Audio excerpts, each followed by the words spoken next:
Vamos a orar.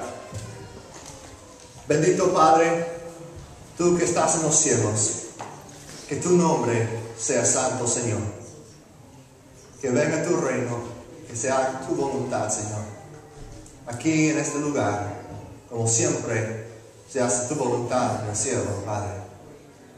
Te pedimos que hoy nos des el alimento de tu palabra, ese pan espiritual, que podamos comer de las grandes verdades y riquezas acerca de tu Hijo Jesús.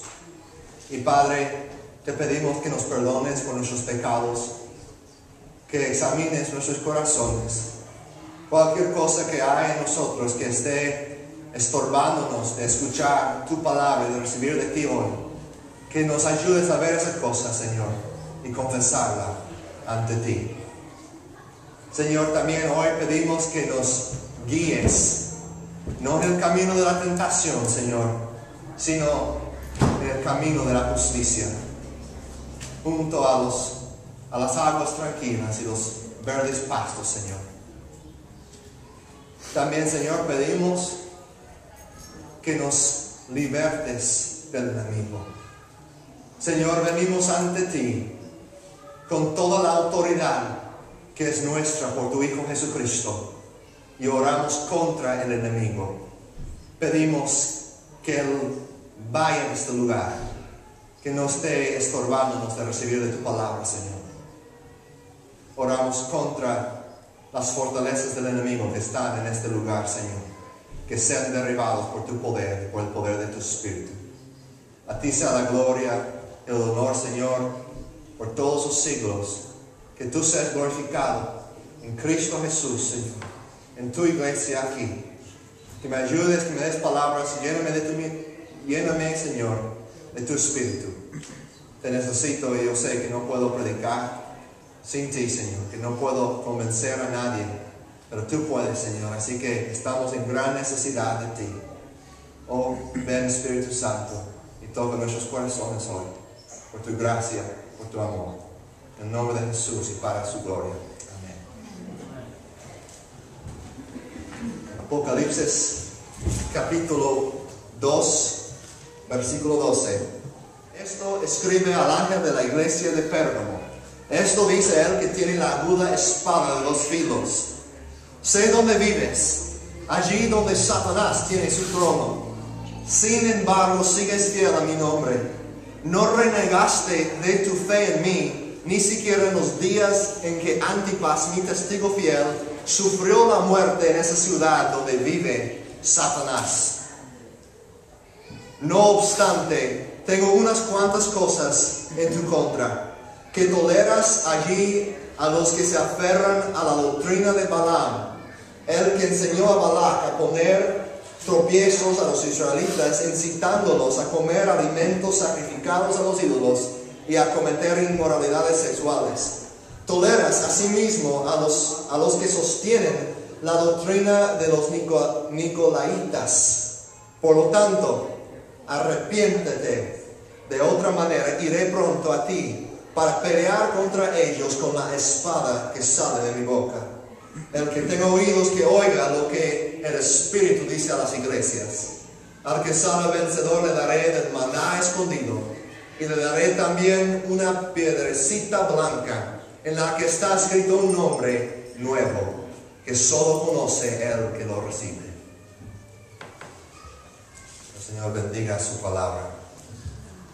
Entonces estamos hablando aquí en esta serie del apóstol Juan, que había sido exiliado en una isla llamada Patmos por su fe, su servicio, su fidelidad al Señor Jesucristo. Ahí estaba sufriendo el exilio por ser un siervo de Jesucristo. Ahí como un prisionero del Imperio Romano. Y Juan, mientras está ahí en la isla de Patmos, recibe una visión maravillosa del Señor Jesucristo. Esa revelación viene a Juan, ese apocalipsis en el griego quiere decir revelación.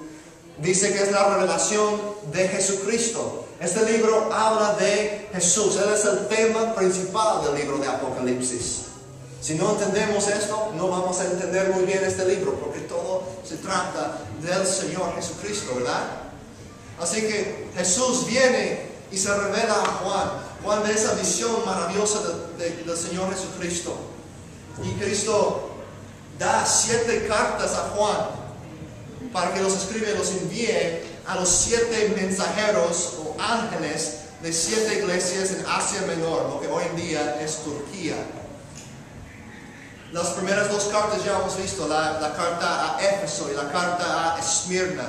Y hoy estamos examinando la tercera carta que va a la iglesia de Pérgamo. La iglesia de Pérgamo. Y este mensaje, la iglesia de Pérgamo es una iglesia, su problema principal es que han sido contaminados por falsas enseñanzas, enseñanzas que conducen hacia las prácticas mundanas. Es una iglesia contaminada en su problema principal. Dice el versículo 12, escribe al ángel de la iglesia de Pérgamo. Entonces, la ciudad de Pérgamo está un poquito más al noroeste de la ciudad de Esmirna y de Éfeso. Y Pérgamo era una ciudad muy importante en su día, era una ciudad muy importante en el sentido político, en el sentido militar y también en el sentido religioso, en cuanto a la religión. Era una ciudad donde había muchos dioses, muchas diosas adorados en ese lugar. Nosotros podemos recordar que el cristianismo no comenzó en Turquía, en Asia. El cristianismo había comenzado ¿dónde? ¿Dónde comenzó? ¿Dónde estaban los primeros seguidores de Jesucristo? En Jerusalén, ¿verdad? Ahí en Israel, Judea. Y de allí, como Jesucristo había dicho en el libro de Hechos, a sus discípulos dijo, ustedes serán mis testigos en Jerusalén, toda Judea, hasta Samaria y hasta los confines de la tierra. El cristianismo ya se está diseminando hasta los confines de la tierra, hasta Turquía, hasta lo que en aquel entonces se llamaba Asia Menor. Así que Jesucristo había venido, ¿verdad? Nació como un ser humano, se hizo hombre, vivió una vida perfecta, sin pecado. Él nunca pecó. Imagínate, una persona que vivió toda la vida con todas las tentaciones y presiones que hay, y Él sufrió todo como nosotros, fue tentado como nosotros, pero nunca pecó, nunca cayó en la tentación. Él vivió una vida perfecta y 100% del tiempo Él agradó a su Padre Dios. Jesucristo es Dios mismo, es Dios el Hijo, y Él, como el único ser humano perfecto, fue a la cruz y murió como sustituto en nuestro lugar, derramando su sangre, siendo golpeado, maltratado ahí. Escupieron en su cara, pusieron los clavos ahí en sus manos y sus pies, ¿verdad? Sufrió horriblemente allí como un cordero sin mancha, sin arruga, en nuestro lugar, para pagar el castigo de nuestros pecados, ¿verdad? Para que todo aquel que en Él cree no se pierda, mas tenga vida eterna. Cristo murió, fue sepultado, pero no quedó en la tumba. Jesús no quedó en la tumba, resucitó, ¿verdad? Resucitó en gloriosa luz, venció la muerte. La muerte no tiene ningún poder sobre Jesús. Él dice, nadie puede quitar mi vida, yo tengo la autoridad para entregarla y también para tomarla de nuevo.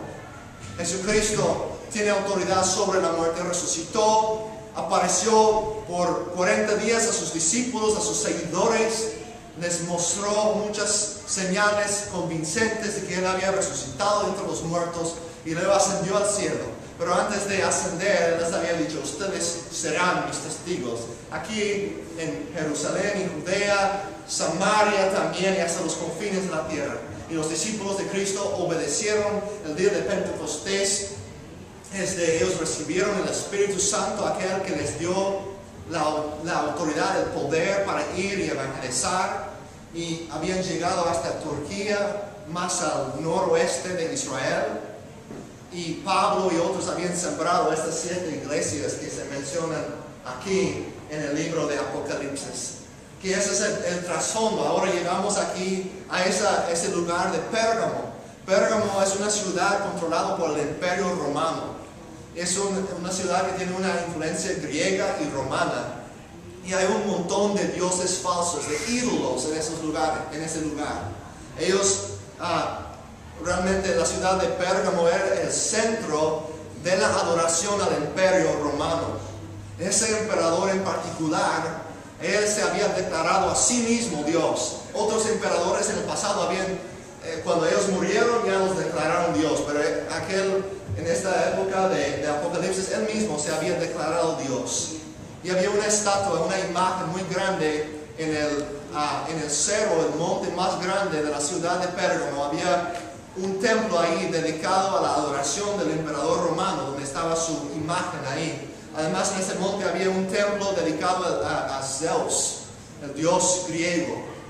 Y ahí adoraron a él también. Había un templo también a la diosa Atenea, también al dios Asclepios. Eso es interesante. Asclepios es un dios falso, un dios griego que tiene figura de hombre, pero hay la figura de una serpiente que está alrededor de él. Y su templo era el centro de mucha adoración, y de hecho era un centro de santidad alternativa, donde las personas podían ir para ser curados de ciertas enfermedades. Y personas que tenían diferentes enfermedades llegaban al templo de ese dios Asclepios y pasaban la noche en el templo. Y en ese templo habían serpientes que andaban ahí sueltos. Y se decía que si esas serpientes te tocaban en la noche, que eso es lo que te sanaba. No me gustaría pasar la noche en un lugar así, pero aparentemente las personas estaban haciendo eso, adorando a ese Dios falso. Y sin duda había poder de demonios, de Satanás, atrás de todos esos dioses falsos. La Biblia nos enseña eso, que atrás de los ídolos hay demonios. Y es a veces que ellos a veces hacen cosas convincentes, como milagros, no en el mismo sentido que Dios hace milagros, pero tienen cierto poder para engañar a las personas, ¿verdad? Hasta en este caso quizás de curar a las personas que llegaban a ese templo de Asclepios. Así que en el versículo 13 tiene razón que Jesús dice: yo sé dónde vives, allí donde Satanás tiene su trono. No sabemos si Jesús está hablando específicamente de ese Dios falso, Asclepios, o quizás nada más se está refiriendo a todos los dioses falsos en ese lugar que están controlados, o lo que está atrás de ellos es el poder de Satanás, aún de la adoración del emperador romano también, porque los romanos estaban muy en contra el cristianismo, estaban atacando a los cristianos, persiguiendo a los cristianos. Entonces Jesús dice: yo sé dónde vives, allí donde Satanás tiene su trono. Luego el versículo 12, la segunda parte dice: esto dice él que tiene la aguda espada de dos filos. Jesús se revela aquí, si recuerdan el capítulo 1, parte de la descripción de Jesucristo, cuando Juan dio esa revelación de Jesús, tenía una aguda espada saliendo de su boca. Aquí Jesús os está recordando específicamente a los creyentes que están en Pérgamo. Está hablando a aquel que tiene la aguda espada de dos filos en su boca. Jesús está diciendo: ustedes a lo mejor teman el poder romano, el imperio romano, que tenía el poder de la espada para poder para hacer justicia en ese lugar, para perseguir a los creyentes, los seguidores de Jesucristo. Jesús está diciendo: yo realmente soy el soberano. Yo soy soberano sobre el emperador romano. Yo soy soberano sobre todas esas cosas. Yo tengo autoridad. Nosotros servimos a un Dios que es más grande que Barack Obama, que Felipe Calderón, que los narcos en México, que cualquier poder y autoridad que hay. Un Dios que tiene toda autoridad en el cielo y en la tierra. Es un Dios soberano. Viene con el poder de su palabra, con esa aguda espada de dos filos. Y dice el versículo 13: sé dónde vives. Sé dónde vives, allí donde Satanás tiene su trono. Sin embargo, sigues fiel a mi nombre, no renegaste tu fe en mí.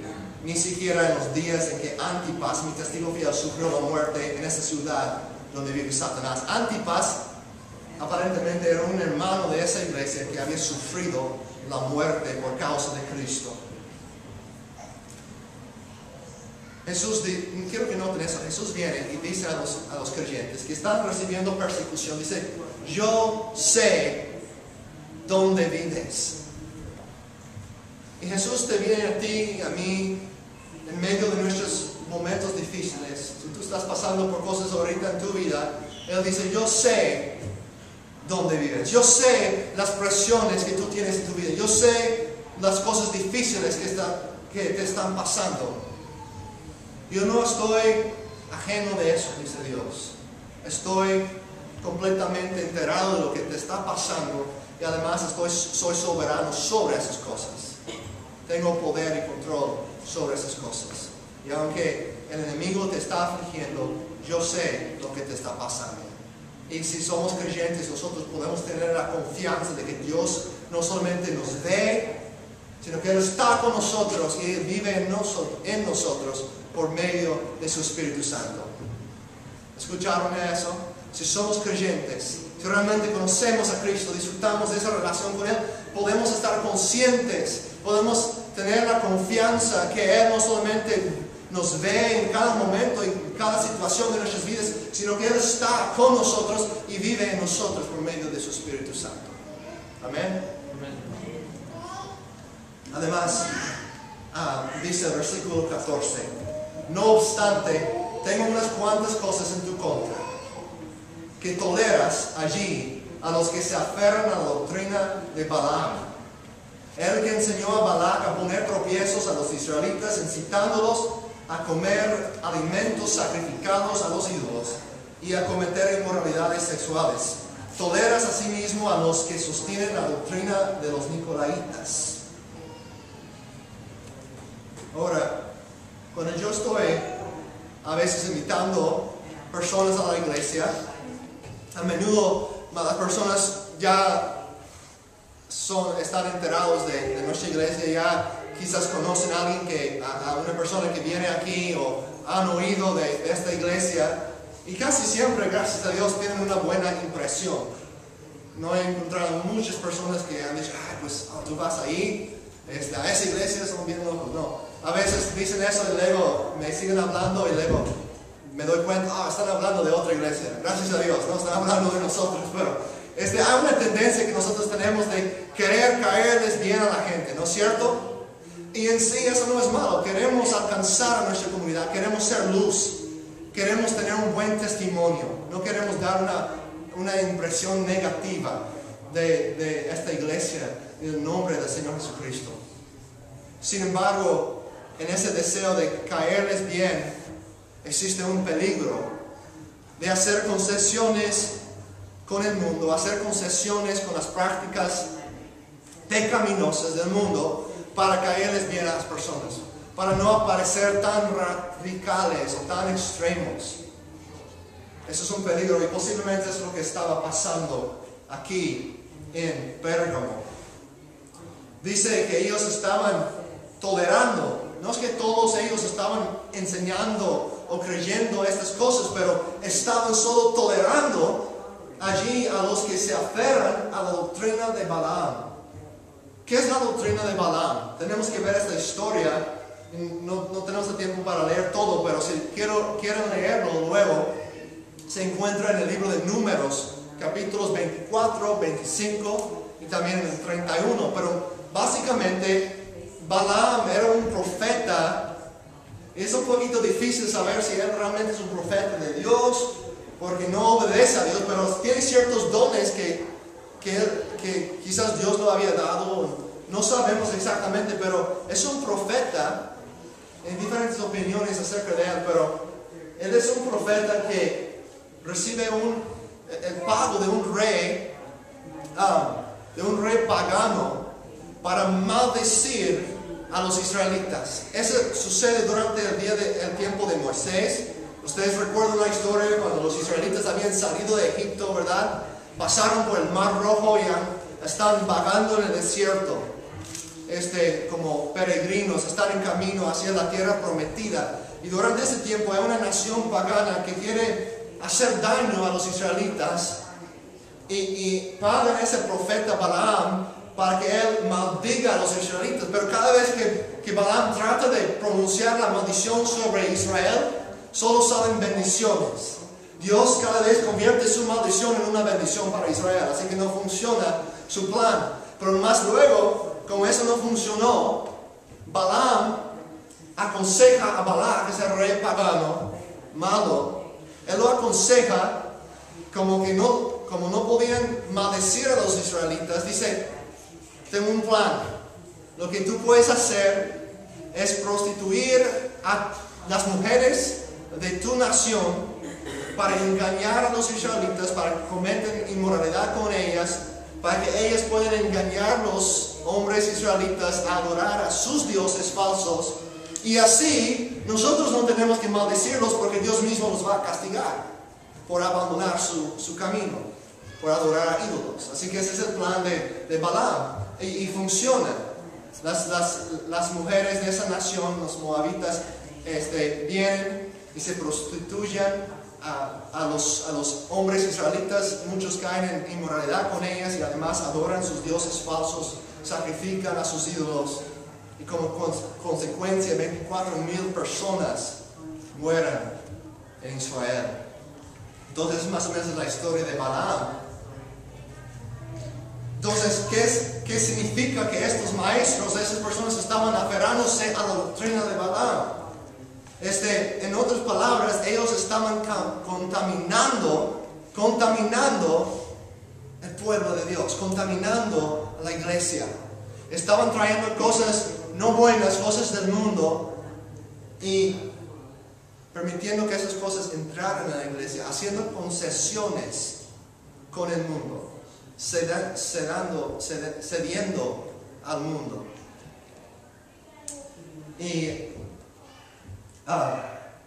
entonces ellos estaban solo tolerando a esos maestros que estaban tratando de alcanzar una solución intermedia entre las enseñanzas de la Biblia y las prácticas pecaminosas de la sociedad romana. Algunos de ustedes están luchando con eso. Yo he luchado con eso.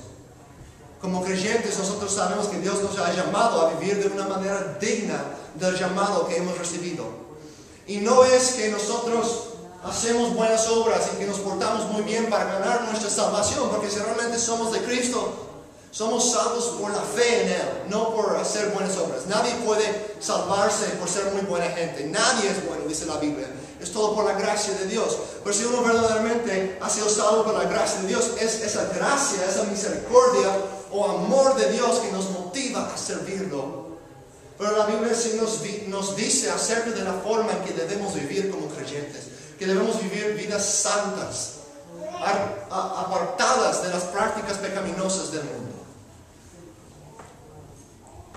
Pero a veces es difícil, con frecuencia es difícil vivir una vida santa en medio de un mundo tan lleno de perversión, tan lleno de tentaciones. ¿No es cierto? En nuestro día de hoy es, creo, más fácil pecar que jamás antes. En unos 30 segundos con el internet, un hombre puede ya estar viendo pornografía, cometiendo adulterio del corazón, ¿verdad? Es tan fácil pecar en nuestra sociedad. Quizás hay hábitos que tú tienes, quieres seguir a Cristo, pero hay unos versículos que dicen, mejor los voy a ignorar porque quiero seguir haciendo esto o aquello. Está bien, voy a mezclar un poquito mi cristianismo con esos otros hábitos y prácticas de antes. Puede ser para las mujeres que antes de conocer a Cristo tenían el hábito de chismear mucho, ¿verdad? De siempre estar hablando con las amigas de un montón de cosas de las cuales no deben de hablar. Y ahora que uno es cristiano se da cuenta, yo sé que eso no es lo que debo hacer, pero existe esa tentación, pues me encanta hacer eso. Puede ser una variedad de cosas, tú sabes lo que es para ti. Hay cosas, hay pensamientos, quizás hábitos que tú tienes, que todavía estás tratando de mezclar las prácticas pecaminosas con tu fe en Cristo. No funciona. Cristo dice, si tú sigues así, si no te arrepientes, demuestres que realmente no eres mi hijo, y voy a pelear contra ti con la espada que sale de mi boca. Eso es algo serio. Dice, por eso arrepiéntete. Los que verdaderamente se arrepienten de sus pecados demuestran que son de Dios. No somos salvos por dejar nuestro pecado, pero los que verdaderamente son salvos dejan su pecado como evidencia de su fe en Cristo. Romanos 12:2 dice, no se amolden al mundo actual, sino sean transformados mediante la renovación de su mente. Así podrán comprobar cuál es la voluntad de Dios buena, agradable y perfecta. La voluntad de Dios es buena, agradable y perfecta. Tú dices, pues quiero hacer esto y aquello. Me gusta mezclar estas cosas en mi vida todavía, aunque sé que Dios, esas cosas no agradan a Dios, pero me agradan a mí. Dios dice, ¿sabes lo que te agrada más? Hacer mi voluntad. Dice Jesús, yo he venido para que tengan vida y para que la tengan en abundancia. Satanás nos quiere engañar a pensar que las cosas que nos ofrecen el mundo son mejores. Es una mentira del infierno. Lo que Dios nos ofrece es superior. Es la vida abundante. Es bueno y agradable y perfecto. Su voluntad es buena y agradable. Quizás estos maestros estaban tratando de hacer que el cristianismo apareciera más atractivo para los ciudadanos de Pérgamo. ¿Sí me explico? Quizás estos maestros, esas personas estaban diciendo, si mezclamos algunas de las prácticas de los romanos, esa adoración al emperador, si lo mezclamos un poquito con nuestra fe, así va a ser un poquito más fácil que otras personas de afuera acepten el mensaje. Si lo cambiamos un poquito para que no sea tan extremo, tan radical, a lo mejor vamos a poder crecer más como iglesia. Más gente va a llegar aquí y va a ser mejor porque no vamos a tener persecución y todo eso y vamos a vivir vidas más seguras y la iglesia va a crecer y va a ser bueno. Así que no solamente vamos a decir, pues ¿sabes qué? Si tú quieres ir y ofrecer incienso al emperador, como todos los demás, para que no tengas que sufrir la persecución, puedes hacerlo. Dios entiende. A lo mejor estaban diciendo cosas así para hacer que el mensaje fuera un poquito más fácil de aceptar. Hay muchas personas que están haciendo eso hoy con el cristianismo. Realmente no tienes que dejar de vivir de esta forma. Si tú quieres ser homosexual, está bien, nosotros te aceptamos. Somos de amor en esta iglesia, toleramos esas cosas. Si tú quieres cometer adulterio con tu esposa, está bien. Si él no sabe, pues no está haciendo daño a nadie, ¿qué importa, verdad? Te amamos, somos una iglesia amorosa, una iglesia que tolera a todos. Esos son engaños del enemigo. Debemos amar a las personas, sí. Debemos amar a las personas, sí, claro. Pero si verdaderamente los amamos, os vamos a decir que necesitan dejar sus prácticas pecaminosas que las están conduciendo hacia la destrucción. Si realmente amamos a las personas, vamos a predicar la verdad y decir, hay salvación en Jesucristo únicamente. Es el único camino que hay. Y no debemos adorar a ningún otro Dios, solo Él. Es como un ejemplo en nuestro día, y casi no hablo de eso. No me gusta andar aquí siempre criticando, atacando a otros grupos, pero los carismáticos dentro de la iglesia católica, el grupo renovado, por ejemplo. Algunos de ustedes tienen familiares, amigos que pertenecen a ese grupo.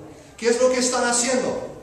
Bueno, nos gustan muchas cosas de lo que están haciendo los evangélicos, los cristianos, como hacen sus alabanzas, como leen la Biblia, y nos gustan esas cosas, pero todavía vamos a tener nuestra adoración a la Virgen María, a Guadalupe. Todavía vamos a adorar a los santos. Están haciendo quizás la misma cosa que estaban haciendo aquí. Así no va a ser tan fácil, nuestra familia no nos va a rechazar. Nuestra abuela va a pensar que todavía vamos a ir al cielo. ¿Por qué? Porque no estamos rechazando a la Virgen. Yo sé que es un tema difícil, porque muchos de ustedes tienen familiares que todavía andan en eso. Pero es un ejemplo en nuestro día de esas concesiones que uno hace con la falsa religión o con el mundo. Jesús dice, es adorarme a mí, no a nadie más, no a los santos, no a la Virgen, no a otros dioses falsos, no al dinero, ninguna otra cosa. Adora al Señor Dios con todo tu corazón, con toda tu alma, con toda tu mente, todas tus fuerzas, ¿verdad? Ese es el mandamiento más grande, amar a nuestro prójimo como a nosotros mismos.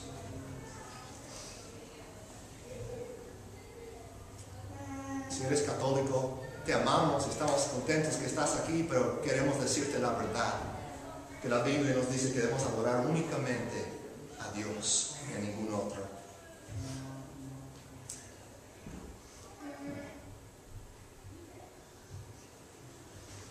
No podemos permitirnos tolerar el pecado en la iglesia. La iglesia contaminada pierde su testimonio para Cristo en su comunidad. Si nosotros realmente queremos alcanzar a la gente de aquí, si tú dices, yo veo personas perdidas, personas que están siguiendo una religión falsa, personas que están adorando a dioses falsos, personas que no andan en el mundo adorando el sexo, las drogas, cosas que no satisfacen el alma. Quiero alcanzar a esas personas. Amén, yo también quiero alcanzarlos. Y debemos hacer todo lo posible para alcanzar a esas personas, para que nuestra iglesia esté llena de gente que conocen a Cristo, que aman a Cristo, para la gloria de Cristo. Pero eso no significa que tenemos que hacer concesiones con el mundo para alcanzar a esas personas. Eso es muy peligroso. La iglesia contaminada pierde su testimonio para Cristo en su comunidad. Hoy en Pérgamo, en esta ciudad de Pérgamo, todavía existe una ciudad más o menos en ese mismo sitio. En esa ciudad de Pérgamo moderno no hay ninguna iglesia cristiana. No hay ni una iglesia cristiana en esa ciudad de Pérgamo hoy. Aunque en un día, en aquel entonces, esta ciudad era un centro de la actividad misionera. Estaban enviando misioneros a otras ciudades a sembrar iglesias. Estaba creciendo la iglesia ahí. Hoy en día no hay ninguna iglesia ahí. ¿Por qué? Porque toleraron la falsa doctrina, toleraron las prácticas pecaminosas. Permitían que esas cosas entraban a la iglesia y como resultado la iglesia murió. No sabemos exactamente cuándo sucedió eso. Pero en un momento, esta iglesia, aunque en un momento, en aquel entonces tenían algunos creyentes fieles que seguían firmes en la fe, poco a poco, con esa tolerancia del pecado, tolerancia de la falsa doctrina, esa iglesia perdió su testimonio y dejó de existir. Así que nosotros no podemos permitirnos tolerar las falsas doctrinas en nuestra iglesia. Es algo serio, porque la falsa doctrina conduce a personas al infierno. No debemos tolerar lo que Jesús odia. En el versículo 6, cuando la carta a los Efesios, Jesús dice, qué bueno que ustedes odien, aborrecen las prácticas de los nicolaitas, porque yo también las aborrezco. Debemos amar lo que Dios ama y odiar lo que Dios odia. Si Dios odia el pecado, debemos odiar el pecado. Si Dios odia la falsa religión, debemos odiar la falsa religión. Amar a las personas que están ahí, sí. Desear alcanzarlos, desear que lleguen a conocer la verdad, sí. Pero no tolerar sus falsas enseñanzas, porque esas cosas están guiando a muchos hacia la destrucción.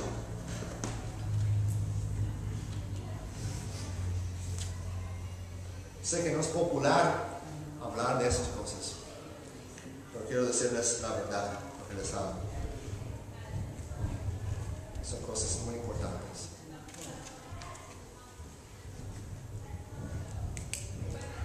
Dice el versículo 16, por lo tanto, arrepiéntete de otra manera y iré pronto a ti para pelear contra ellos con la espada que sale de mi boca. Como ya dije, la falta de una buena disposición para arrepentirse demuestra la falta de fe verdadera. La fe verdadera siempre demuestra su realidad por arrepentirse. Si yo realmente soy hijo de Dios y Dios viene y me convence, me reprende con su palabra, si estoy en pecado, si realmente soy hijo de Dios, voy a arrepentirme. Si no me arrepiento, estoy demostrando, si sigo así, haciendo la misma cosa, sabiendo que la Biblia dice que no, veo que la Biblia dice no debo hacer esto y aquello y lo sigo haciendo, y sigo diciendo que soy cristiano, pero sigo cometiendo esas cosas, practicando esas cosas, estoy demostrando que no soy verdaderamente hijo de Dios. Y Dios va a venir contra mí, pelear contra mí con la espada de su boca, dice aquí. Obviamente está hablando simbólicamente. Jesucristo, muchos de ustedes, muchos de nosotros, especialmente los que tienen el trasfondo católico, siempre imaginan a Cristo ahí moribundo en la cruz, débil, y debemos pensar en Jesús, en su muerte y su sacrificio. Eso es bueno, pero muchas veces ahí queda nomás. Tenemos esa visión de Jesucristo débil, sufriendo, o Jesucristo nada más en el pesebre como un bebé. Necesitamos saber que Jesús es el Dios soberano, el Rey de Reyes, el Señor de Señores, soberano sobre los reyes de la tierra, soberano sobre el infierno, sobre Satanás, sobre los demonios, sobre la muerte, sobre todos los dioses falsos. Es Jesucristo, el poderoso guerrero que viene en un caballo blanco para hacer guerra contra sus enemigos. Es lo que nos dice más adelante en el libro de Apocalipsis. Servimos a un Dios todopoderoso, que al entrar en su presencia vamos a caernos en nuestros rostros, postrados ante Él, probablemente sin poder hablar por su poder, su grandeza, su santidad. Necesitamos entender que servimos a un Dios así, ¿no? Si somos sus hijos, podemos saber que Él nos ama con un amor más allá de lo que podamos imaginar, que somos aceptos en el amado Hijo de Jesús, en el amado Hijo de Dios, es decir, Jesús. El que tenga oídos, que oiga lo que el Espíritu dice a las iglesias. Al que salga vencedor, versículo 17. Si lo leen conmigo, el versículo 17. El que tenga oídos, que oiga lo que el Espíritu dice a las iglesias. Al que salga vencedor, le daré de maná escondido. Y le daré también una piedrecita blanca en la que está escrito un nombre nuevo que solo conoce el que lo recibe. Entonces, los verdaderos, los fieles, los que realmente ponen su fe en Cristo van a salir como vencedores por permanecer en Cristo, porque realmente tienen una fe verdadera en Él. La fe verdadera permanece, persevera. La fe falsa, cuando vienen las pruebas y las dificultades y la persecución, demuestra su falsedad por no perseverar. Pero dice Jesús, los vencedores, y somos más que vencedores en Cristo, nos dice, si realmente estamos en Cristo, Romanos 8 nos dice eso. Los vencedores van a recibir dos cosas, menciona aquí: el poder comer del maná escondido. En el desierto, cuando los israelitas estaban ahí, Dios les dio maná del cielo. Pues nos dice más adelante en Juan 6 que Jesús es un maná superior, es el pan de la vida, es el pan de vida. Es aquel que nos satisface de verdad. Si nosotros comemos de su carne, lo cual quiere decir creer en Él, poner nuestra fe en Él. Está hablando simbólicamente. No tiene nada que ver con la cena del Señor. Solo es un recordatorio de lo que Él hizo por nosotros.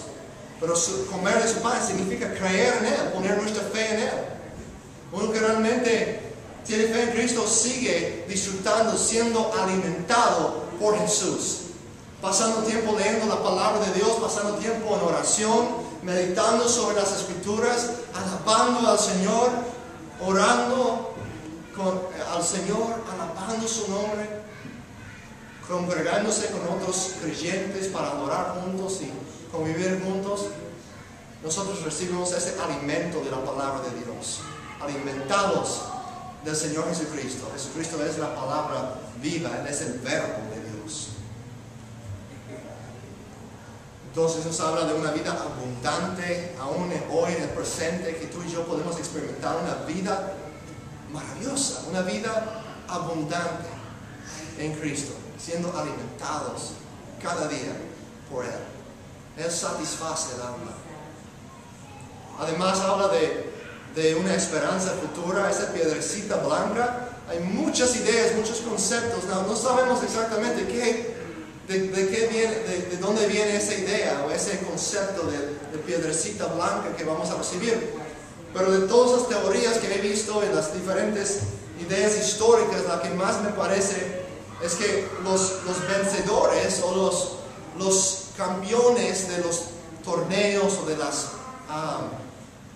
las competencias ahí en el Imperio Romano, a vencer, a ganar, recibieron a veces una piedrecita blanca. No sé si parecía así, encontré esta en la playa el otro día, y tenía aparentemente una inscripción, unas letras, y esa piedrecita que recibieron los campeones de los diferentes torneos fue como su ticket, como su boleto para entrar en las fiestas de victoria, de celebración por los partidos que habían tenido. Entonces, posiblemente se refiere a eso. Los que salen vencedores o que tienen una fe verdadera y permanecen en Cristo, porque son de Él, ellos van a recibir esa invitación a la boda del Cordero, ese gran banquete, esa gran fiesta en el cielo. Es una idea de lo que puede significar esa piedrecita blanca que vamos a recibir, ese nombre que nadie sabe menos el que lo recibe, y obviamente Dios también lo sabe, ¿verdad? Porque sabe todas esas cosas, pero se refiere en cuanto a otros seres humanos. Quizás es un nombre que habla, yo pienso que quizás habla acerca de nuestra relación con Dios, algo que marca qué es lo que significa para mí mi relación con Jesucristo. Algo que cuando yo lo veo voy a saber exactamente lo que quiere decir. Un pensamiento, quizás va a ser algo así. Pero el punto principal es esto. El punto principal de esa piedrecita blanca y de ese maná escondido es que la vida en Jesús, si no pusiste atención, ya estoy hablando como mi hija, siempre dice poniste. No, si no pusiste, mi hija de 5 años, si no pusiste atención a nada más, pon atención a esto. La vida en Cristo, el punto de esto es la vida en Cristo es mejor, mucho superior a la vida del mundo, a la vida que el mundo nos ofrece. El mundo no nos puede ofrecer nada en comparación a lo que Jesús nos ofrece. Salvación, vida eterna, vida abundante aún hoy. Y todo por medio de Jesús, todo por medio de Él. Porque Él venció la muerte, porque Él murió y resucitó y ascendió y vive para siempre para interceder por nosotros. Está ahí en cada momento a nuestro lado, vive en nosotros por medio de su Espíritu y un día viene otra vez por nosotros. Nosotros podemos vivir con confianza, con esperanza, ¿no? Sabiendo que, otros están temiendo los eventos que están pasando en nuestro mundo, las guerras y los terremotos y todas esas cosas, nosotros no tenemos que tener miedo. Nosotros no tenemos que temer esas cosas, porque servimos a un Dios todopoderoso que nos ama. Él te ama más de lo que tú puedes imaginar. Él ama a sus hijos y garantiza que ellos estarán con Él para siempre, para toda la eternidad. Si estás en Cristo, tienes la seguridad de que no importa lo que te pase en esta vida, vas a estar con Él, lo cual es mucho mejor. Y tú puedes decir como Pablo, para mí el vivir es Cristo, el morir es ganancia. Si para ti el vivir es Cristo, también para ti el morir será ganancia.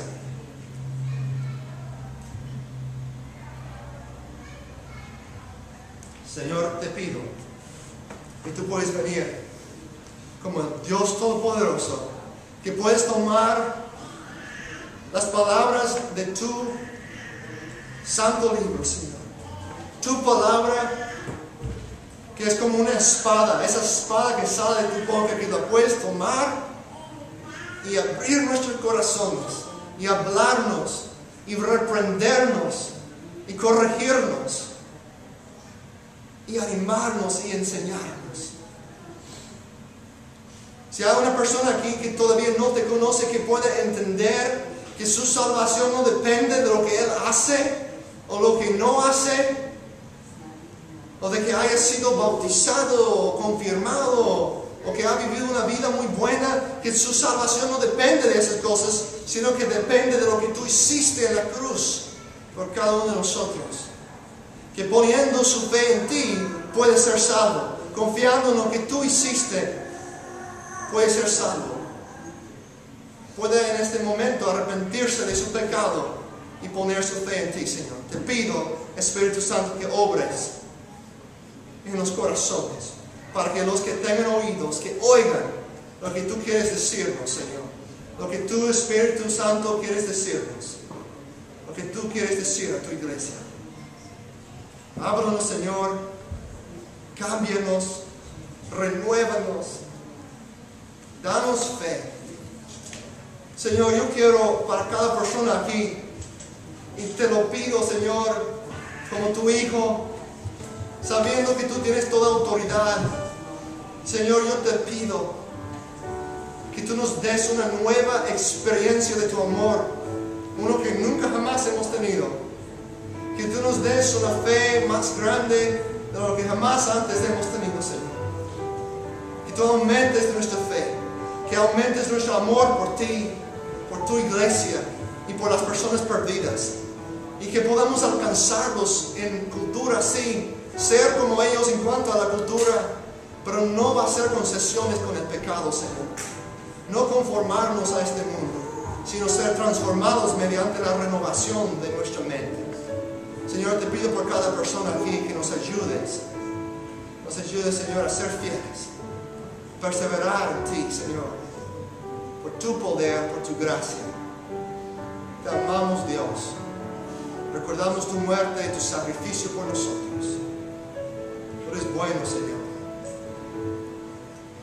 En este momento vamos a los que son creyentes en el Señor Jesucristo, que verdaderamente han puesto su fe en Él, están arrepentidos de sus pecados. Son bienvenidos para pasar y tomar de la cena del Señor, recordar su muerte, su cuerpo entregado y su sangre derramada en la cruz por nosotros. Y así proclamamos la muerte del Señor hasta que Él venga. Gracias, Señor, te damos. Te amamos porque tú nos amaste primero. En gran nombre, Señor.